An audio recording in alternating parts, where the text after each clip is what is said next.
नमस्कार, स्वागत है आपका जनतंत्र टीवी पर। मैं हूं आपके साथ कमल मिश्रा। बुलेटिन की शुरुआत करेंगे इस वक्त की बड़ी खबर से। यूपी के मेरठ से ये खबर, जहां अवैध निर्माण पर बुलडोजर की कार्रवाई देखने को मिली है। मेरठ के सेंट्रल मार्केट में बुलडोजर चलाया गया है। सुप्रीम कोर्ट के आदेश के बाद ये बुलडोजर की कार्रवाई वहां पर की गई है। रिहायशी प्लॉट पर कमर्शियल कॉम्प्लेक्स बना हुआ था। 30 साल पहले ये कमर्शियल कॉम्प्लेक्स बनाया गया था और अब सुप्रीम कोर्ट के आदेश के बाद इस कमर्शियल कॉम्प्लेक्स पर बुलडोजर की कार्रवाई देखने को मिली है। रिहायशी प्लॉट पर यह कमर्शियल कॉम्प्लेक्स बना था, जिसके बाद अब सुप्रीम आदेश के बाद यहां बुलडोजर एक्शन देखने को मिला है।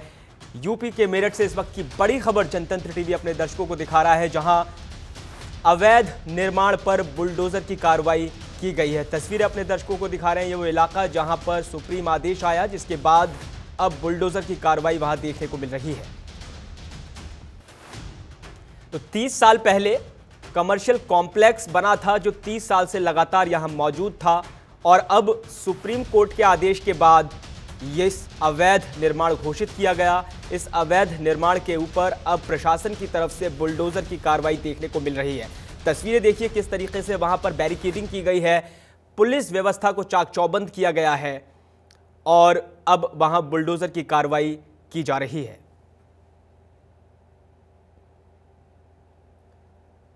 तो कहां का ये इलाका है? मेरठ में सेंट्रल मार्केट का ये इलाका है, जो तस्वीरें अपने दर्शकों को हम दिखा रहे हैं। पुलिस व्यवस्था चाक चौबंद वहां पर कर दी गई है और सेंट्रल मार्केट के इस इलाके में सुप्रीम आदेश आने के बाद से ही अब बुलडोजर एक्शन की कवायद को तेज कर दिया गया है। सड़कें देखिए किस तरीके से वहां पर खाली कराई गई हैं और पुलिस व्यवस्था को चाक चौबंद किया गया है, ताकि किसी भी तरह की अप्रिय घटना ना हो, किसी में रोष ना हो और भीड़ को नियंत्रित किया जा सके।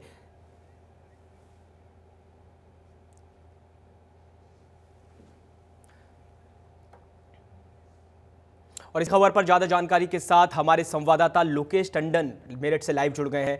लोकेश, ये सुप्रीम आदेश आया, 30 साल पहले कमर्शियल कॉम्प्लेक्स था और जो अब तक बना हुआ था, क्या कुछ आपके पास अपडेट है और प्रशासनिक स्तर पर वहां पर क्या कुछ कवायद की जा रही है? कमल, इस वक्त हम लोग ग्राउंड जीरो पे मौजूद है और इस वक्त ये आप देखिए, जो मेरे पीछे जो ये कॉम्प्लेक्स है, ये पूरी तरह इसको गिराने की तैयारी कर चुके हैं।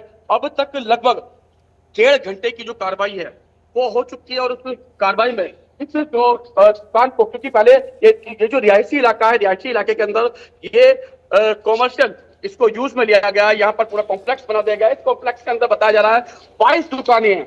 अभी इसके अलावा 31 जो दुकानें हैं, 31 जो कॉम्प्लेक्स बना दिए गए हैं, उन 31 कॉम्प्लेक्सों को और ध्वस्तीकरण करना है। 1.5 घंटे की कार्रवाई होने के बाद अभी यहाँ पर ये जो योगी का जो पीला पंजा है, बुलडोजर है, उसको अभी शांति यहाँ पर कर दिया गया है और लगातार जो कार्रवाई है वो चल रही है। आप देखिए कि पूरे इलाके को उसको खाली करा दिया गया है पूरी तरह। यहाँ पर जो पुलिस है, पुलिस ने छावनी में इसको तब्दील कर दिया है, चारों तरफ बैरिकेडिंग कर दी है। और ये देखिए, मैं आपको दिखाता हूँ, ये वही दुकानें हैं, ये वही सेंट्रल मार्केट है जो मेरठ शहर के लिए, मेरठ शहर का दिल कहलाया जाता है। शास्त्री के अंदर ये सेंट्रल मार्केट, आप देखिए यहाँ पर ये तमाम जो दुकानें हैं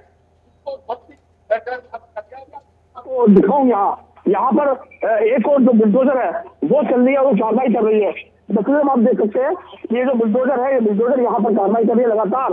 दूर से इसको हम लोग कर रहे हैं, कवर कर रहे हैं। अब देखिए ये जो बुलडोजर है ये कार्रवाई कर रही है। जो पुलिस प्रशासन यहाँ पर मुस्तैद है, पूरी तरीके से पुलिस यहाँ पर रोकने की कोशिश कर रही है। तो आपने देखा कि किस तरीके से पुलिस यहाँ पर रोकने की कोशिश कर रही है। लगातार तस्वीरों में आप देख रहे हैं कि यहाँ पर जो कार्यवाही है वो कार्यवाही चल रही है। आप देखिए कि ये जो बिल्डिंग है, इस बिल्डिंग को पूरी तरह ध्वस्तीकरण करने की यहाँ पर कोशिश की जा रही है, तैयारी पूरी चल रही है। और अगर व्यापारी की बात करें तो लगभग 30 से 35 साल इनको ढाई लड़के हो गए और सुप्रीम कोर्ट के आदेश के बाद आखिर वो दिन आ गया है जब इसको पूरी तरह ध्वस्त किया जा रहा है। और जो परिवार है, आप देखिए परिवार के जो आंसू है वो भी साफ दिखाई दे रहे हैं कि 35 साल से वो यहाँ पर रुके थे और यहाँ पर इसी दुकान से अपना जो रोजी रोटी अपना परिवार है वो लोग चला रहे थे। आखिर ये जो आवास विकास है या ये जो प्रशासन है, जब ये इस तरह के जो अवैध निर्माण होते हैं उसी वक्त उनको क्यों नहीं रोकते वो, लेकिन जब तैयारियां हो जाती है और जब कोर्ट में केस जाता है उसके बाद अब इसको तोड़ने की तैयारी यहाँ पर चल रही है। 35 साल बड़ा लंबा समय होता है। 35 साल से यहाँ पर लोग अपने रोजी रोटी इस पे चला रहे थे। 35 साल पहले, यानी कि इसके अलावा भी जो अवैध निर्माण चलते हैं उन पर जब बनते हैं और निर्माण से पहले प्रशासन नहीं तोड़ता और जब ये सब चीजें तैयार हो जाती है फिर उनके परिवार को उजाड़ दिया जाता है। तो सुप्रीम कोर्ट के आदेश के बाद आज 35 वर्ष बाद जमा चल रहा था, तब अभी पूरी मार्केट को जो 31 दुकानें हैं उनको तोड़ने के। लोकेश, आप कह रहे हैं कि चूंकि 3 दशक का ये मामला है जो कि कोर्ट में लंबित था और अब फैसला क्या प्रतिक्रिया व्यापारी वर्ग दे रहा है? बिल्कुल, मेरे साथ कुछ व्यापारी भी मौजूद है, मैं बातचीत करने की कोशिश करूंगा। तो यहाँ व्यापारी है मेरे साथ, मैं उनसे बातचीत करूंगा। भैया क्या नाम आपका? विपुल भाई, आज यहाँ पर आप देखिए कि 35 साल से लंबी लड़ाई व्यापारी लड़ रहे थे और अब इसको ध्वस्त किया जा रहा है, क्या कहना है इसमें आपका? इसके अंदर माननीय सर्वोच्च न्यायालय के आदेशों के अनुसार इसका पालन प्रशासन भी कर रहा है। व्यापारियों ने ही उनका पालन करते हुए शाम को अपनी दुकानें खाली कर दी थी। लेकिन बड़ा दुखद विषय है कि हमारे पुनर्वास की कोई योजना, कोई मानवाधिकार, किसी भी तरह के कोई मानवीय किसी भी तरह का कोई डिसीजन नहीं लिया गया कि इनका पुनर्वास किया जा सके। 22 व्यापारियों को रातों रात खत्म कर देना। कल शाम तक वे व्यापार कर रहे थे, आज उनका व्यापार खत्म हो चुका है। घर में एक मौत होती है तो शायद उसके अंदर ढाढ़स बन जाता है, बच्चा बैठने लगता है, वाइफ बैठने लगती है, वो उसके घर की आजीविका चल जाती है। आज इनकी रोजी रोटी का, आजीविका का कोई साधन नहीं बचा है। 22 परिवार और इसमें काम करने वाले 100 से अधिक परिवार सब सड़कों पर आ गए। कोई ऐसी दिशा नहीं दिखाई दे रही कि वे कल से उनकी रोटी कैसे बनेगी, बच्चों की फीस कैसे जमा होगी, कल खाना उनका कहाँ से आएगा, मकान का किराया कहाँ से देंगे। सारी समस्याएं उनके सामने आ गई है। किसी प्रकार का कोई हमारे पास साधन नहीं बचा है कि व्यापारियों को कैसे बचाया जाए। क्या कहते हैं आप? 35 साल लंबी लड़ाई लड़ती हो गए और ऐसे में जब ये निर्माण बनते हैं, जब इनकी शुरुआत होती है, तब ये अधिकारी और प्रशासन में रोक नहीं लगाता। 35 साल बाद जब रोजी रोटी और कई परिवारों की रोजी रोटी यहाँ पर चल रही थी, तब इसको ध्वस्त कर दिया गया।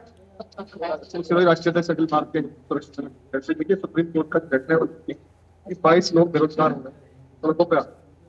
जो सुप्रीम कोर्ट ने निर्णय लिया है वो पूरे देश में, आप देखिए उच्च न्यायालय, उससे बड़ा सुप्रीम कोर्ट का कोई वगैरह न्यायालय है ही नहीं इसमें। तो आप देखिए उन्होंने जो आदेश दिया है वो एक उत्तर प्रदेश के जिले मेरठ के लिए दिया है, पूरे भारत के लिए आदेश है देखा जाए। क्योंकि आज जो शुरुआत मेरठ से हुई है ये पता नहीं कहाँ तक जाएगी। कितने और भी ऐसे अवैध तो पूरे देश में कहाँ से अवैध हो। तो जिस समय बन रहा था उस समय अवैध था, इस समय सरकारी तंत्र जो था वो कहाँ सो रहा था पिछले 30 साल से 35 साल से। और आज अगर ये ध्वस्तीकरण हो रहा है तो आप देखिए इनको क्या अब सरकार एक आदेश और सुप्रीम कोर्ट देगा, इनको दोबारा से दुकान देने का कहीं और 22 दुकानें दी जाएंगी। क्या उनका जो पालन पोषण उनके घर परिवार का वो कैसे हो?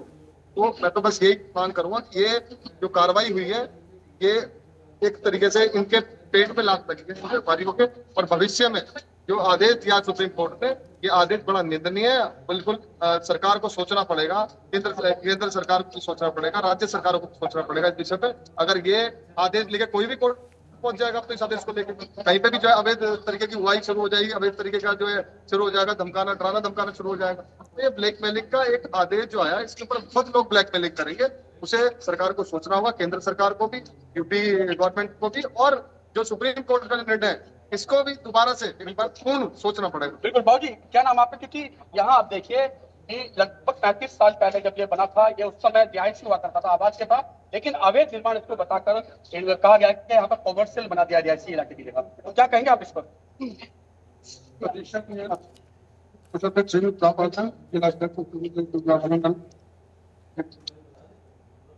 ये जब बना 1986 में, तब से ये कार्रवाई चल रही और आज ये सुप्रीम कोर्ट के आदेश पर डिमोलिश हो गया है। जब ये बन रहा था, जब वो अधिकारी की आंख है, और अब ये टूट रहा है, तभी अधिकारी कहाँ है?